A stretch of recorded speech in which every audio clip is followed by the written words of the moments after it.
Ujue kuna baadhi ya majina ambayo ukishasikia mara moja tu yanabaki kichwani kwa miaka mingi sana. Cinderella ni moja ya majina hayo.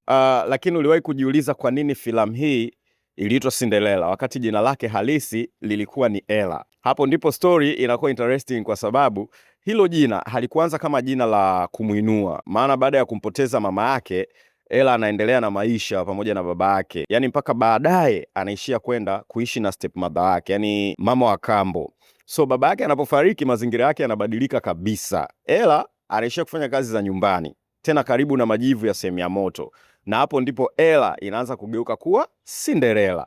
Cinda ni majivu, Ella ni jina lake. Lakini kwa nini mwandishi alitaka jina hili litokee kwenye kipindi ambacho maisha ya Ella yalikuwa yameanguka kiasi hicho, alafu mwisho wa siku linakuwa jina tunalolijua mpaka leo?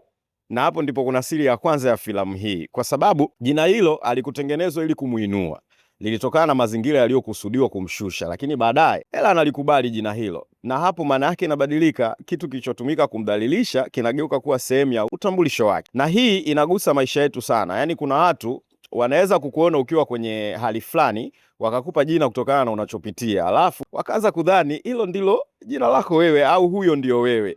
Lakini Cinderella inatuonyesha kwamba hali unayoipitia inaweza kukuelezea kwa muda, lakini si lazima iamue utakayekuwa. Na kama jina limebeba safari yake, ina maana kuna kitu kingine ambacho mwandishi ametumia kubeba kumbukumbu ya mtu muhimu sana kwenye maisha ya Ella, mama yake. So kabla ya Fairy Godmother, kabla ya Palace, kabla ya gauni la blue, kuna lile gauni la mama yake. Ella anataka kulivaa kwenda nalo Paris, kwa sababu kwake sio nguo tu, yaani ni kama kumpeleka mama yake pamoja na yeye kwenye sehemu ambayo yeye mwenyewe hakuwahi kufika.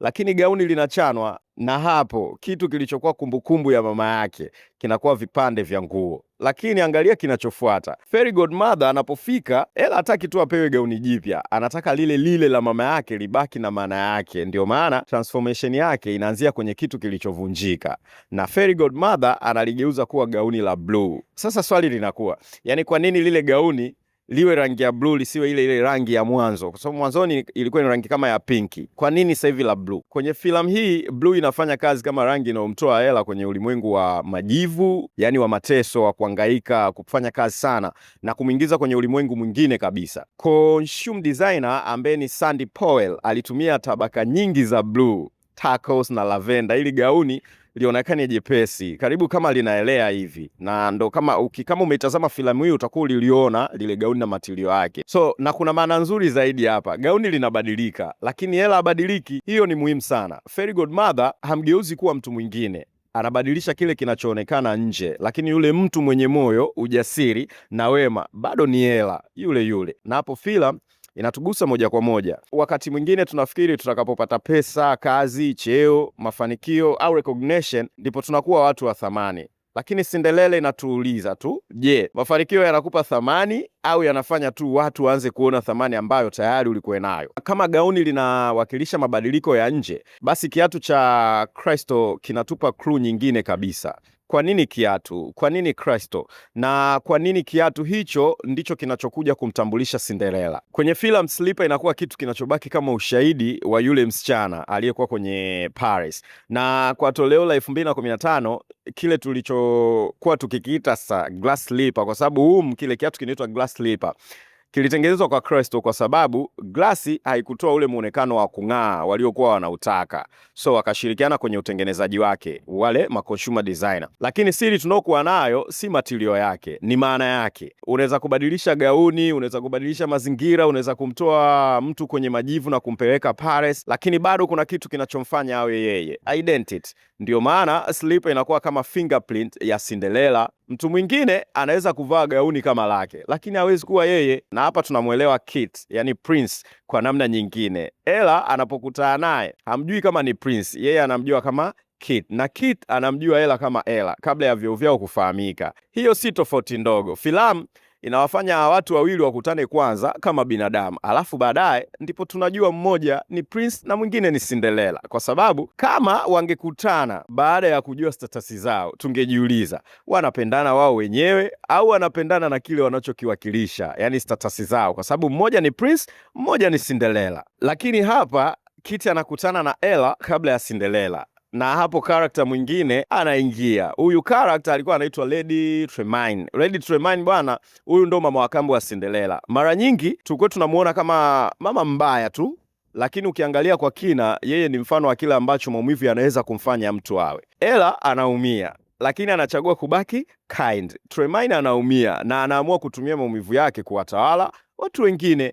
Kwa hiyo hawa wawili wanakuwa kama majibu mawili ya swali moja. Yaani maisha yakikuumiza utachagua kuwa nani? Ndio maana maneno ya mama yake Ella, ile have a courage and be kind, yanakuwa zaidi ya ushauri wa kawaida. Yanakuwa kama kanuni ya maisha ya Ella. Kwa sababu kuwa mwema wakati watu wanakutendea vizuri si jambo gumu sana, lakini kuwa mwema wakati una sababu nyingi za kuwa mkali, hapo ndipo karakta yako inapojulikana. Na ndio maana Fairy Godmother naye ni muhimu kuliko tunavyoweza kufikiria. Yaani kabla Ella hajajua yeye ni Fairy Godmother, anamuona kama mwanamke mzee anayehitaji msaada. Na Ella kweli anamsaidia, na hii ndio point. Uchawi hauanzi pale ile fimbo inapoinuliwa ya yule Godmother. Uchawi unaanza pale Ella anapochagua kuwa mwema. Baadaye pumpkin inakuwa courage, wanyama wanabadilishwa, gauni linabadilika na slippers pia zinatokea. Kwa hiyo Fairy Godmother anaonekana kama mtu aliyebadilisha maisha ya Ella, lakini kwa upande mwingine anaonekana kama mtu aliyesaidia Ella kuonyesha kile ambacho tayari kilikuwa ndani yake. Lakini kuna kitu kimoja ambacho hata uchawi hauwezi kukibadilisha: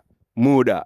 Yaani Fairy Godmother anamwambia kwamba magic itaisha kwenye stroke ya mwisho ya midnight. Na hii ni ishara nzuri sana kwa sababu vitu vya nje vina deadline. Gauni linaweza kurudi, courage inaweza kutoweka, uchawi unaweza kuisha, lakini kile ambacho Ella amejifunza kuhusu yeye mwenyewe hakiwezi kurudi nyuma. Na hiyo ndiyo hali halisi ya maisha yetu pia. Yaani kuna opportunities ambazo zinakuja kwa muda mfupi. Kuna milango inayofunguka alafu inafungwa. Kuna watu wanaokuja katika maisha yako kwa kipindi fulani, lakini jambo muhimu si muda uliokaa kwenye opportunity, ni mtu gani unakuwa baada ya kupita kwenye opportunity hiyo. Na tunaporudi kwa Lady Tremaine, mama wa kambo, tunapata mtihani wa mwisho wa identity ya Ella. Tremaine anapata slipper na anajaribu kuitumia kumlazimisha Ella afanye makubaliano naye. Anataka kutumia uhusiano wa Ella na Prince kujipatia mamlaka na nafasi kwenye royal household, lakini Ella anakataa, na hapo ndipo tunaona tofauti kati ya Ella wa mwanzo na Cinderella wa mwisho. Mwanzoni watu wengine walikuwa wakimwambia yeye ni nani, lakini mwishoni yeye ndiye anayeamua yeye ni nani. Hata anapofungiwa kwenye attic na slipper kuvunjwa,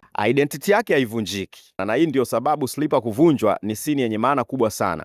Tremaine anaweza kuvunja kiatu, hawezi kuvunja kile Ella alichokuwa amekuwa. Na mwisho anapopata nafasi ya kutoka, Ella anachagua hata kumsamehe mama wake wa kambo. Na hapo tunarudi kwenye maneno ya mama yake kwamba courage and kindness. Kwa hiyo ukifikiri Cinderella ni hadithi ya msichana aliyekutana na Prince, bado hujafungua faili lolote, kwa sababu chini ya gauni, palace na magic kuna story nyingine. Ni story ya identity. Ni kuhusu mtu ambaye mazingira yalijaribu kumfafanua, majivu yakamfafanua, step family pia ikamfafanua, jina walilompatia likamfafanua, lakini Ella hakuruhusu vitu hivyo vyote viwe mwisho wa hadithi yake. Na hapo ndipo jina Cinderella linakuwa na maana kubwa zaidi. Mwanzoni Cinderella ni jina lilotokana na majivu, mwisho linakuwa jina la mtu aliyepita kwenye majivu bila kuwa majivu. Labda hiyo ndio siri kubwa zaidi ya filamu hii, kwa sababu si kila kitu kinachokushusha kimekuja kukumaliza. Wakati mwingine unaweza kuwa kwenye majivu kwa sababu bado hujafika kwenye sehemu ambayo watu wataanza kuona thamani yako. Lakini usifanye kosa la kudhani kwamba eti lazima uwe princess au prince ndio uwe na thamani.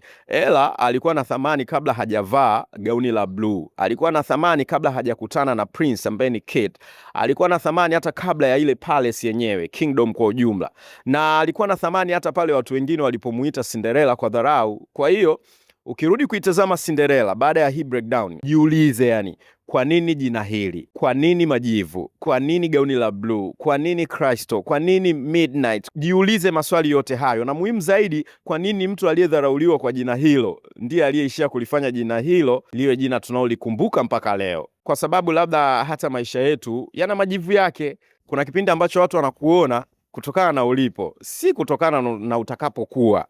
Lakini Cinderella inatukumbusha kwamba mazingira yako yanaweza kuwa sehemu ya hadithi yako bila kuwa mwisho wa hadithi yako. Kama umependa breakdown hii, naomba utufollow TikTok, Facebook, Instagram, Movie Secret by Us. Usisahau kusubscribe pia na kubonyeza kikengele, na uniambie kwenye comment. Yani kama ungekuwa ni Ella, ungeikataa ile identity ya Cinderella au ungeichukia na kuifanya iwe sehemu ya nguvu yako?